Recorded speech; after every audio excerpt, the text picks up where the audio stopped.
الحمد للہ وحدہ والصلاة والسلام علی من لا نبی بعدہ وعلی آلہ واصحابہ الذین اوفوا عہدہ الذین هم مفاتیح الرحمہ ومصابیح الغرر اما بعد فاعوذ باللہ من الشیطان الرجیم بسم اللہ الرحمن الرحیم قال اللہ تبارک و تعالی فی کتابہ مجید وعد اللہ الذین آمنوا منکم وعملوا الصالحات لیستخلفنہم فی الارض کما استخلف الذین من قبلہم وَلَيُمَكِّنَنَّ لَهُمْ دِينَهُمْ الَّذِي ارْتَضَىٰ لَهُمْ صدق اللہ العلی العظیم۔ اللہ نے وعدہ فرمایا تم میں سے ان لوگوں کے ساتھ جو ایمان لائیں اور نیک عمل کریں، لِيَسْتَخْلِفَنَّهُمْ فِي الْأَرْضِ کہ وہ ان کو اسی طرح زمین میں خلیفہ بنائے گا، کما استخلف الذین من قبلہم جس طرح ان سے پہلے گزرے ہوئے لوگوں کو بنا چکا ہے، وَلَيُمَكِّنَنَّ لَهُمْ دِينَهُمْ اور ان کے اس دین کو مضبوط بنیادوں پر قائم کر دے گا، الَّذِي ارْتَضَىٰ لَهُمْ جسے اللہ رب العالمین نے ان کے حق میں پسند کیا۔ رب اشرح لی صدری ویسر لی امری واحلل عقدۃ من لسانی یفقہوا قولی۔ برادران اسلام، بھائیوں اور بزرگوں، جیسا کہ گزشتہ جمعے کے خطبے میں قرآن مجید کی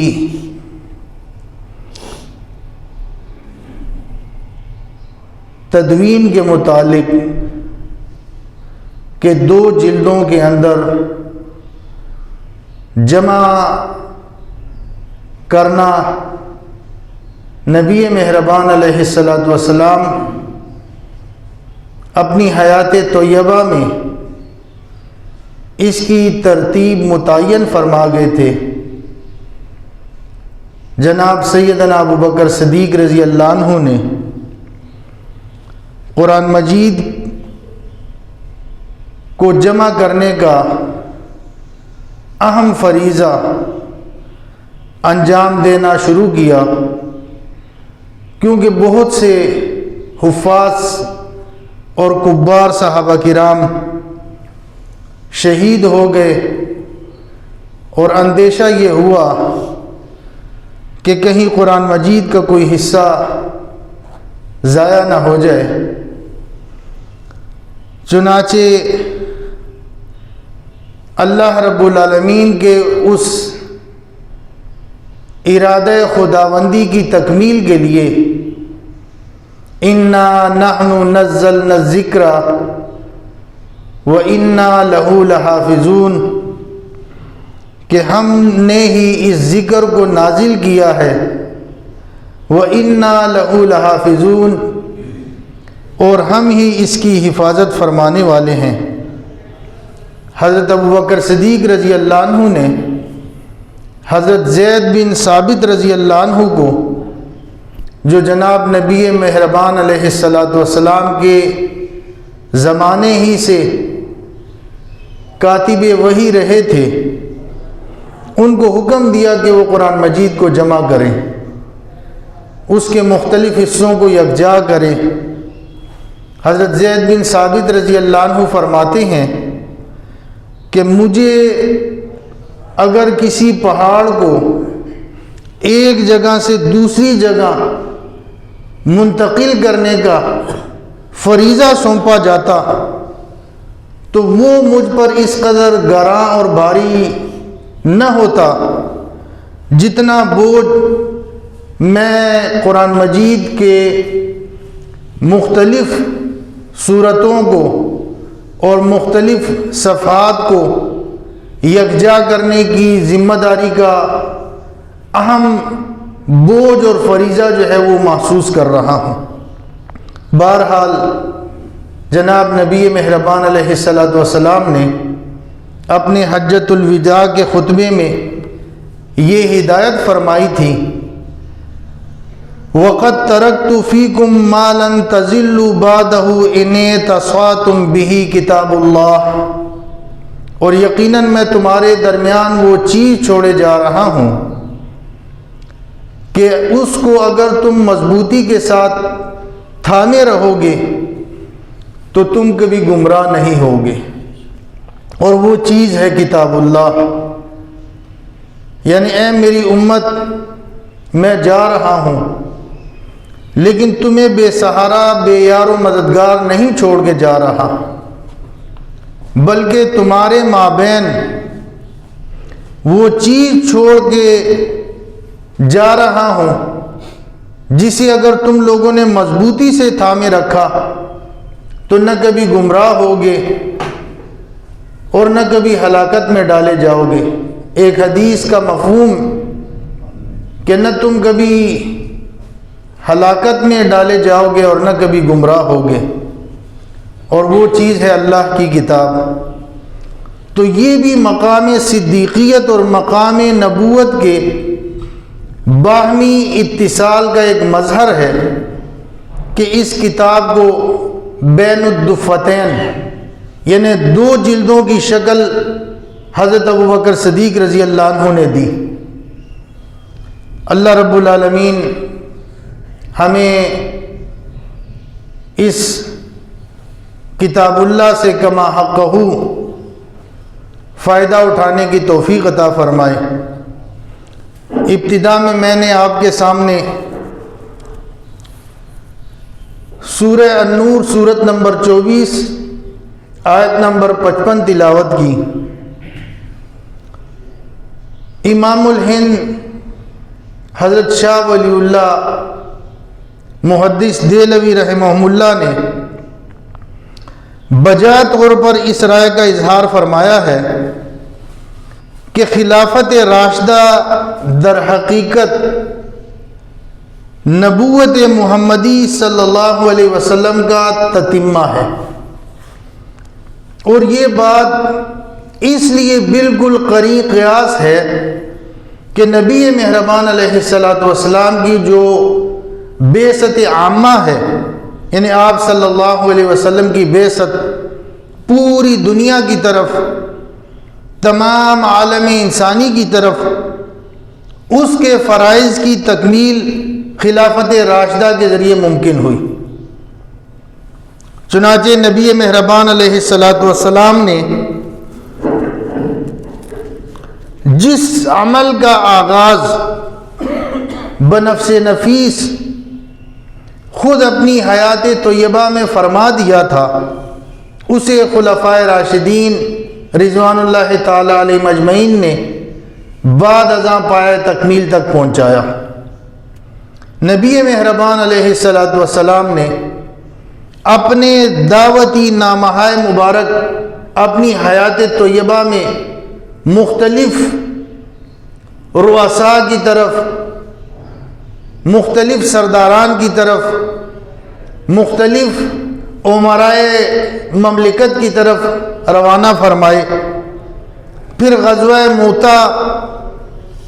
پھر سفر تبوک کے مراحل درپیش ہوئے، پھر جیش اسامہ کی تیاری اور اس کی روانگی کے انتظام سے جس عمل کا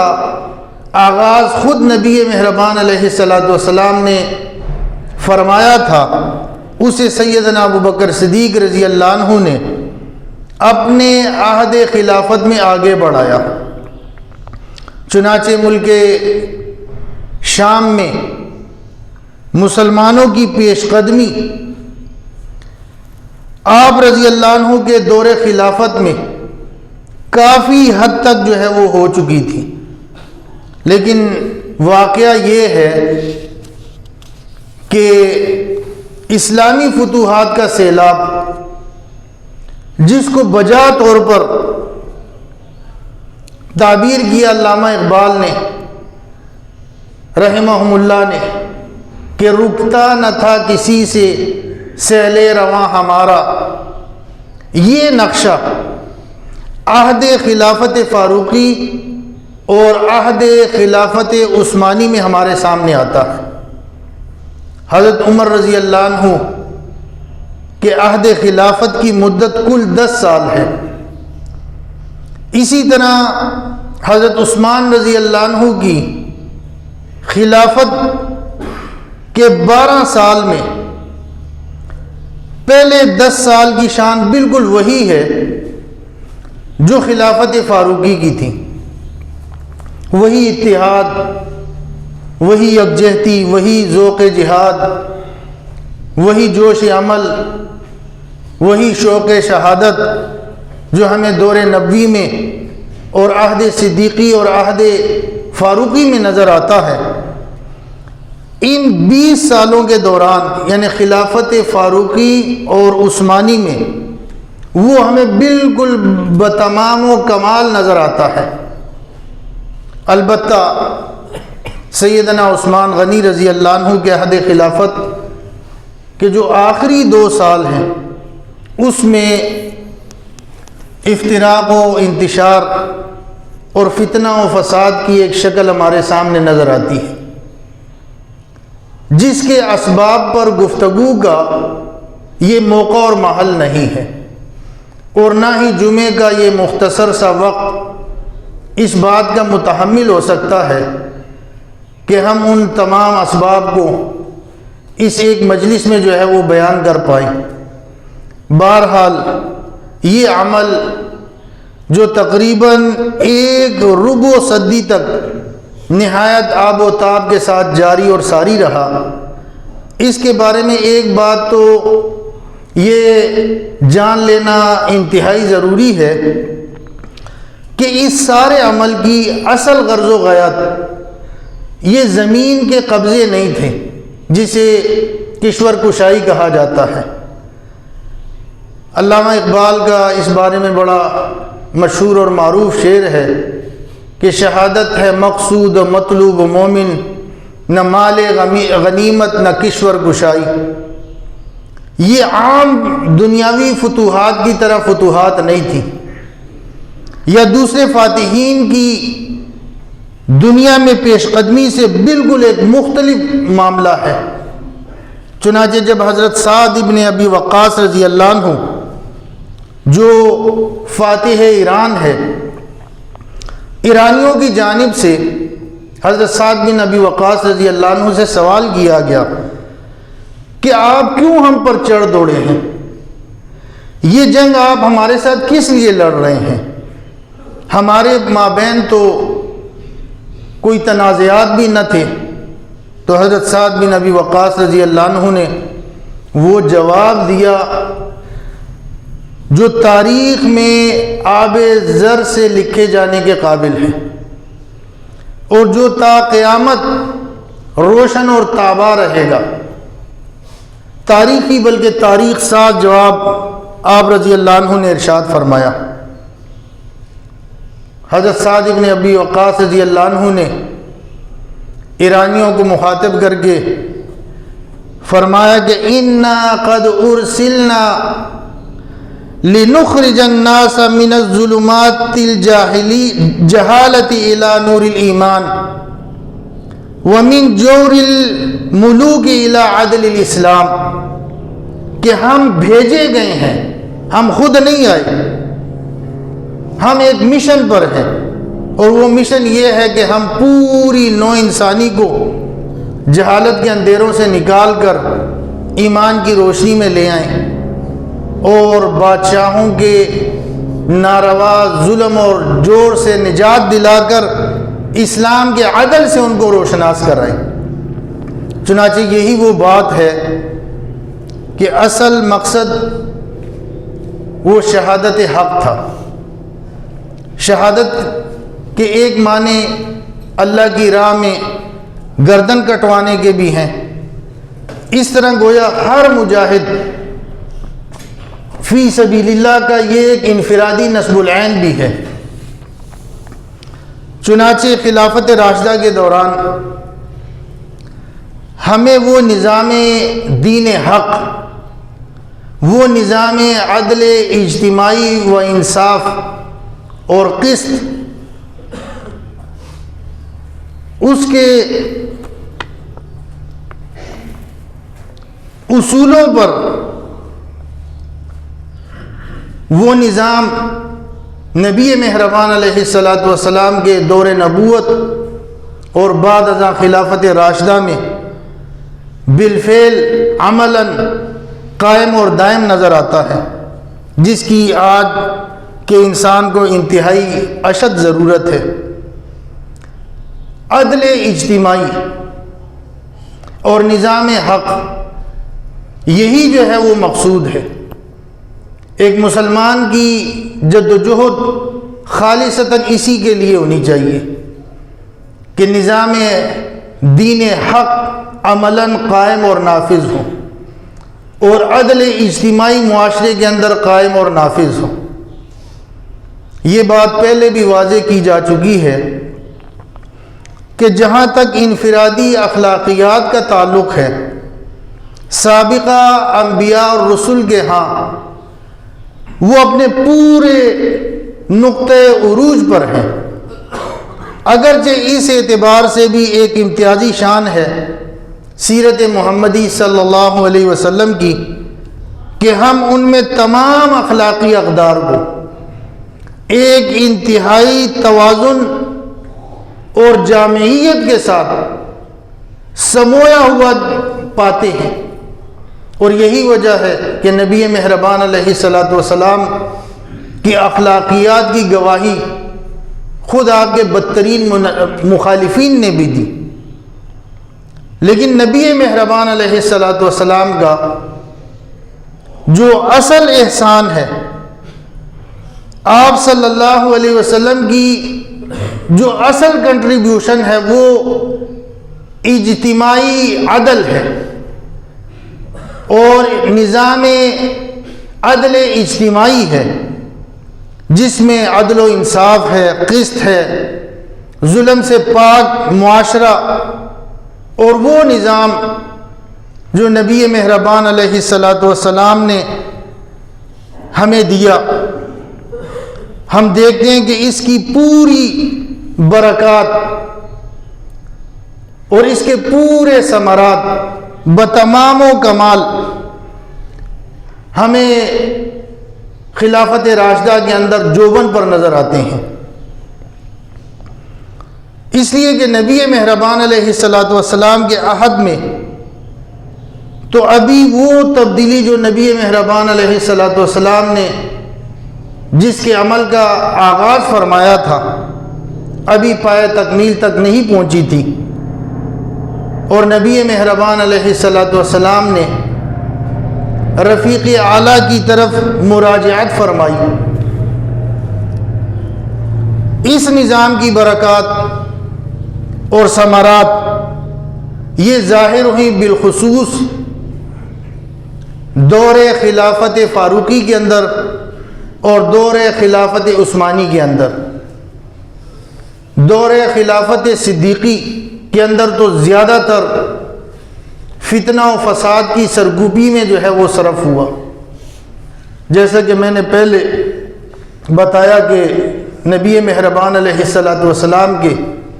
رفیق اعلیٰ کی طرف مراجعت فرمانے کے بعد ایک دم جو ہے ہر طرف سے فتنہ اور فساد نے جو ہے وہ سر اٹھا لیا، اور حضرت ابوبکر صدیق رضی اللہ عنہ کے جو 2.5 سالہ دور خلافت ہے وہ زیادہ تر ان فتنہ و فساد کی سرکوبی میں صرف ہوا، اور آخر میں وہ فریضہ یا ارادہ خداوندی قرآن مجید کے کو یکجا کرنے کا، اس کو پائے تکمیل تک پہنچانے کا آغاز سیدنا ابوبکر صدیق رضی اللہ عنہ نے اپنی حیات طیبہ میں کر دیا تھا۔ لیکن جو اس نظام کی اصل برکات اور خصوصیات جس پر آج بھی جو ہے وہ بحث جاری ہے، اور جس مدینہ ریاست کا آج بھی غلغلہ اور چرچا ہے، وہ نبی مہربان علیہ الصلوۃ والسلام کا دور نبوت اور خلافت راشدہ کا یہ دور ہے، جسے آج بھی انسانیت کے لیے ماڈل کے طور پر ہم پیش کرتے ہیں۔ چنانچہ ہم دیکھتے ہیں کہ ایک طرف خلافت راشدہ کے اندر ہمیں حریت نظر آتی ہے، تو اس کا عالم یہ ہے کہ ایک خاتون حضرت عمر فاروق رضی اللہ عنہ جیسے فرمان روا کو بھرے مجمع میں ٹوک دیتی ہے، اور ایک خاتون کی تنقید پر حضرت عمر ابن خطاب، سیدنا عمر ابن فاروق رضی اللہ عنہ جیسا فرمان روا وہ ایک خاتون کے توجہ دلانے پر اپنا جاری کردہ آرڈیننس جو ہے وہ واپس لے لیتے ہیں۔ اسی طرح ایک انتہائی بظاہر گڈری پوش ایک بے نوا صحابی حضرت سلمان فارسی رضی اللہ عنہ، وہ برسر عام بھرے مجمع میں سیدنا عمر ابن خطاب رضی اللہ عنہ کو ٹوک دیتے ہیں، اور دوران خطبہ وہ کہتے ہیں کہ لا نسمع ولا طاع، کہ اے عمر، اے خلیفۃ المسلمین، نہ ہم آپ کی بات سنیں گے اور نہ ہم آپ کی اطاعت کریں گے تا وقتے کہ میری بات کا جواب نہ دے دو۔ اور حضرت عمر فاروق رضی اللہ عنہ دریافت فرماتے ہیں کہ معاملہ کیا ہے، تو معلوم ہوتا ہے کہ یہ خالص ایک ذاتی تنقید ہے۔ یہاں پر یہ بات یاد رہے کہ حکمرانوں کی جو زندگی ہے یہ ذاتی نہیں رہتی، یہ پبلک کی ہو جاتی ہے۔ ان کے شب و روز یہ واچ ہوتے رہتے ہیں، ان کی ایک ایک حرکت پر وہ عوام الناس کی امانت ہوتی ہے۔ اس لیے حکمرانوں کو چاہیے کہ اگر وہ مدینہ ریاست کی بات کرتے ہیں تو پھر یہ جو کتوں کے ساتھ تصاویر بنا کر شائع کرنا، یہ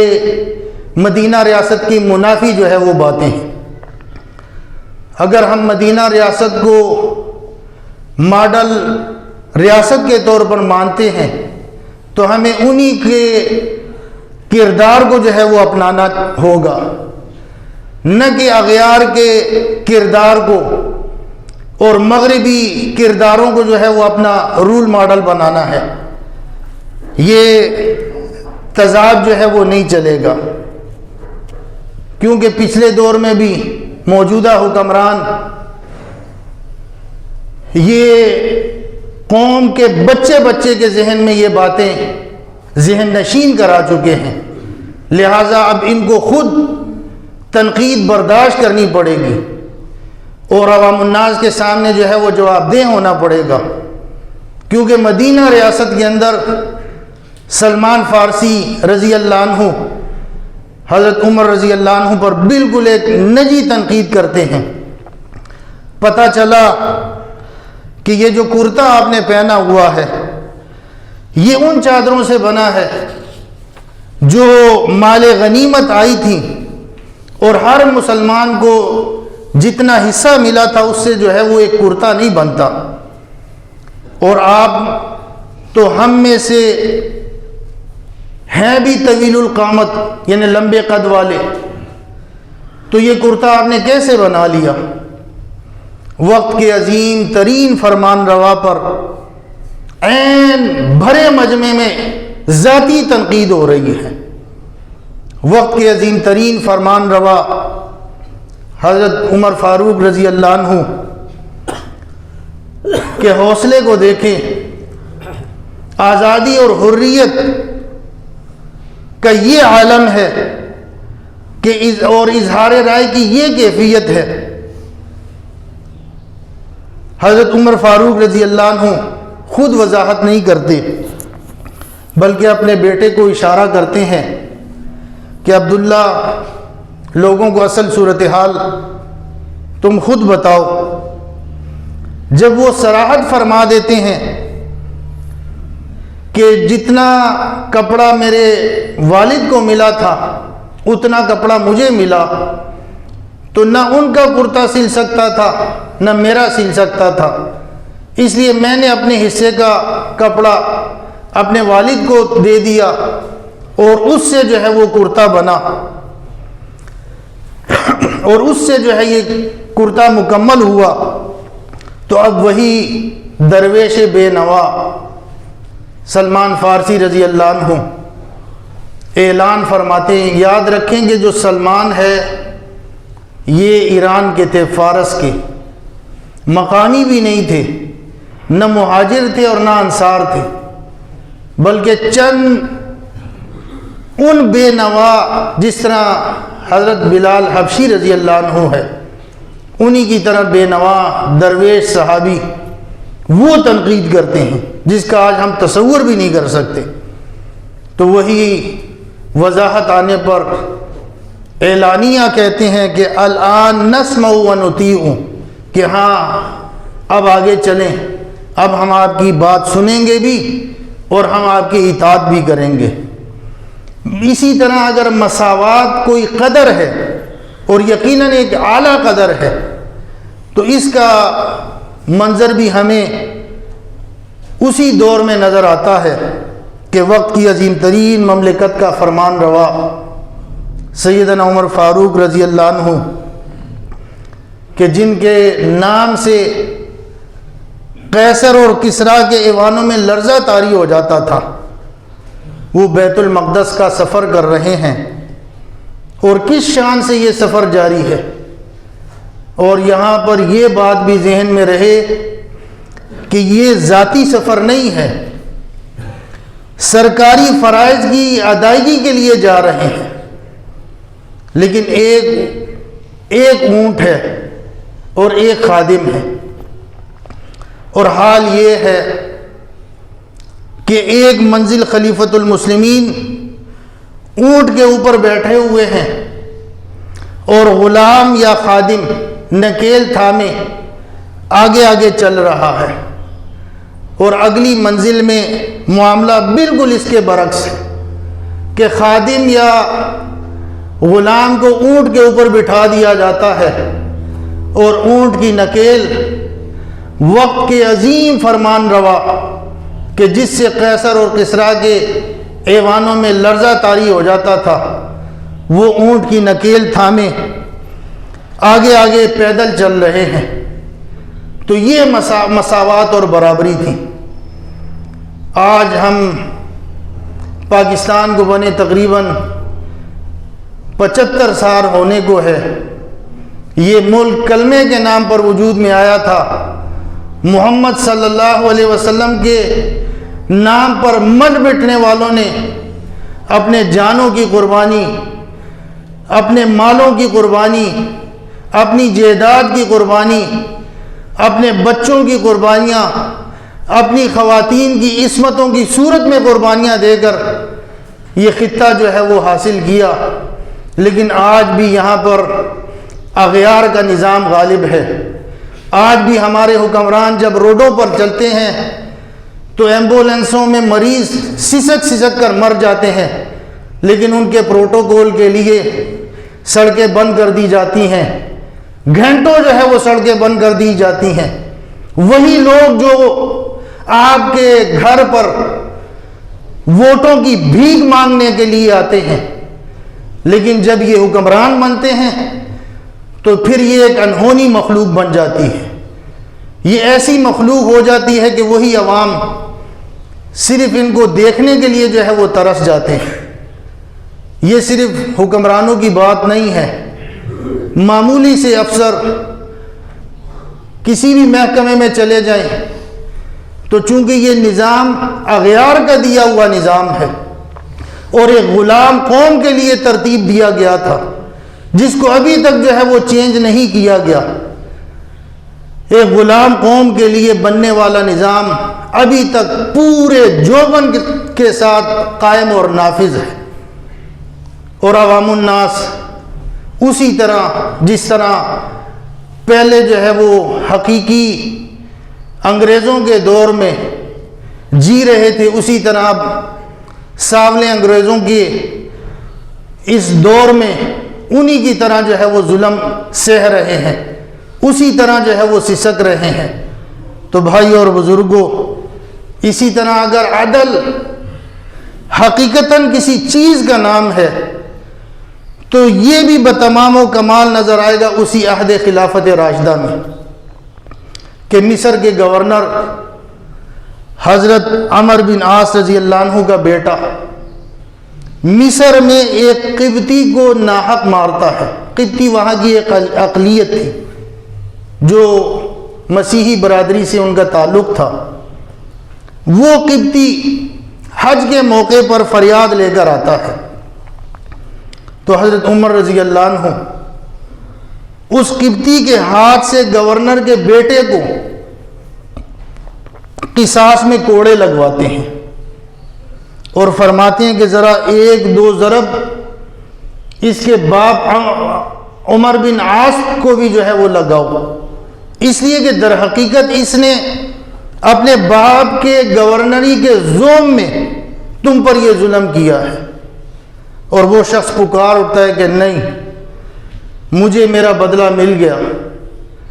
امیر المؤمنین مجھے میرا بدلہ مل گیا، اور اسی وقت جو ہے وہ مسلمان ہو جاتا ہے۔ اسی طرح حضرت علی رضی اللہ عنہ خلیفہ راشد اپنے خلافت کے زمانے میں قاضی کی عدالت میں پیش ہوتے ہیں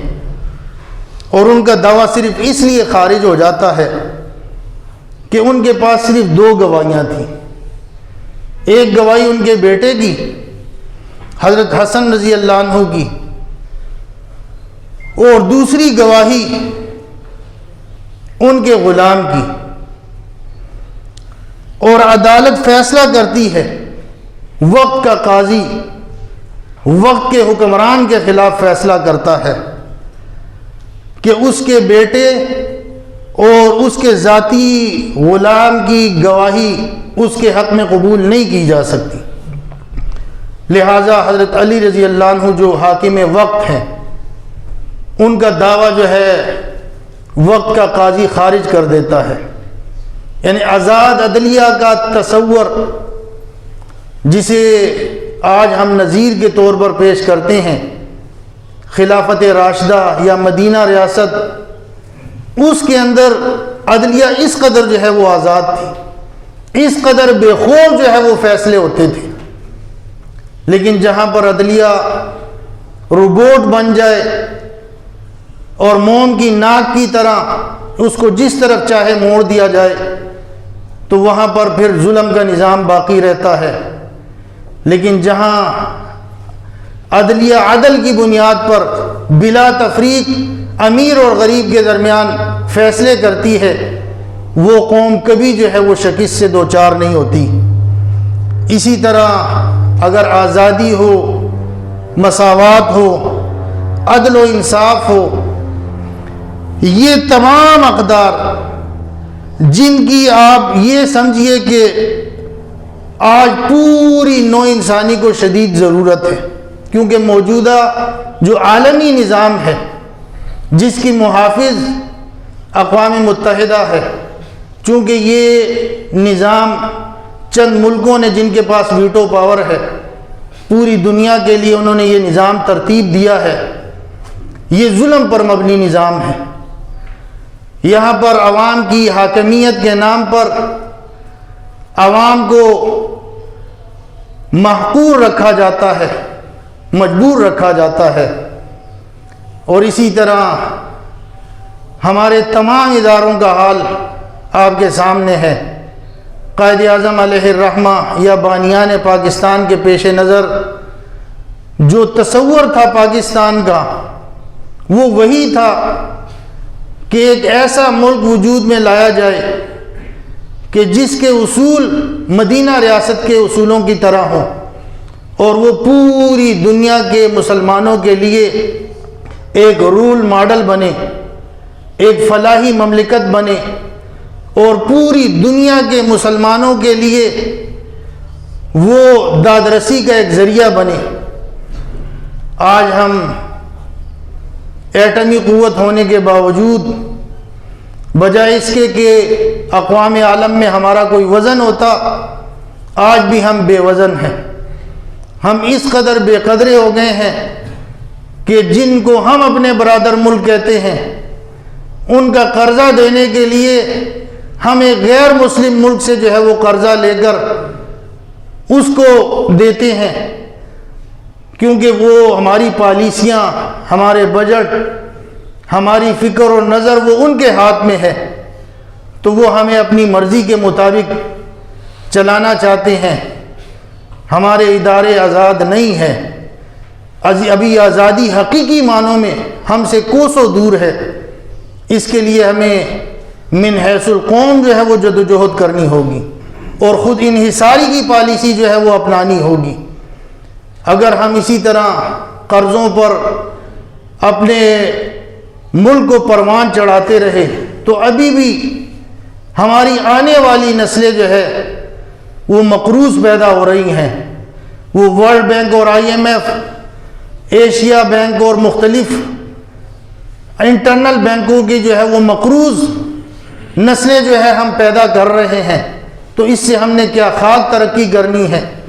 اور وہ ایٹم بم جو ہم نے اپنی حفاظت اور اپنی بقا کے لیے بنایا تھا، اب ہم اس کی بقا اور حفاظت کے لیے تگ و دو کر رہے ہیں۔ تو اگر ہم نے اقوام عالم میں ایک باعزت مقام بنانا ہے تو پھر ہمیں اس نظام کی طرف رجوع کرنا ہوگا جو جناب نبی رحمت صلی اللہ علیہ وسلم نے اپنی حیات طیبہ میں جزیرۃ العرب کی حد تک اس کو پایا تکمیل تک پہنچایا، اور اس کی جو بعثت عامہ کے طور پر خلافت راشدہ کے اندر اس نظام کو خلفائے راشدین حضرت ابوبکر صدیق رضی اللہ عنہ، حضرت عمر ابن خطاب رضی اللہ عنہ، سیدنا عثمان غنی رضی اللہ عنہ اور حضرت علی مرتضیٰ رضی اللہ عنہ نے اس نظام کو باقی کرۂ ارض پر پھیلانے کی جو ہے وہ سعی اور جدوجہد کی۔ تو آج دنیا اس عدل اجتماعی کے لیے پیاسی نظر آتی ہے جس کے لیے پوری انسانیت جو ہے وہ تڑپ رہی ہے۔ یہ ہے وہ حجت جو خلافت راشدہ کے ذریعے تا قیام قیامت نو انسانی کے لیے قائم ہو چکی ہے۔ خلافت عثمانیہ کے خاتمے کے بعد اب عملاً پوری دنیا میں مسلمانوں کا کوئی مرکزیت جو ہے وہ باقی نہیں رہی۔ اب مسلمانوں کو بحیثیت ایک امہ کے ایک OIC نام کی ایک ترکیب بنائی گئی تھی، لیکن وہ بھی جو ہے وہ غیروں اور کچھ اپنوں کی سازشوں کی جو ہے وہ نظر ہو گئی۔ تو مسلمانوں کو بحیثیت امہ کے دوبارہ خلافت کی بحالی کی طرف، یا کم از کم یورپی یونین کی طرز پر ایک مسلم امہ یونین جو ہے وہ تشکیل دینے کے لیے سعی اور جدوجہد کرنی ہوگی، ایک ہماگیر قسم کی جدوجہد، اور اس میں عملاً خلافت راشدہ کے طرز پر ایک عدل اجتماعی جو ہے وہ قائم اور نافذ کرنا ہوگا۔ اللہ رب العالمین سے دعا ہے اللہ مجھے اور آپ سب کو اپنے احکامات اپنے حبیب صلی اللہ علیہ وسلم کی بتائی ہوئی تعلیمات کے مطابق زندگیاں بسر کرنے کی توفیق عطا فرمائے۔ وآخر الدعوانا وان الحمد للہ رب العالمین۔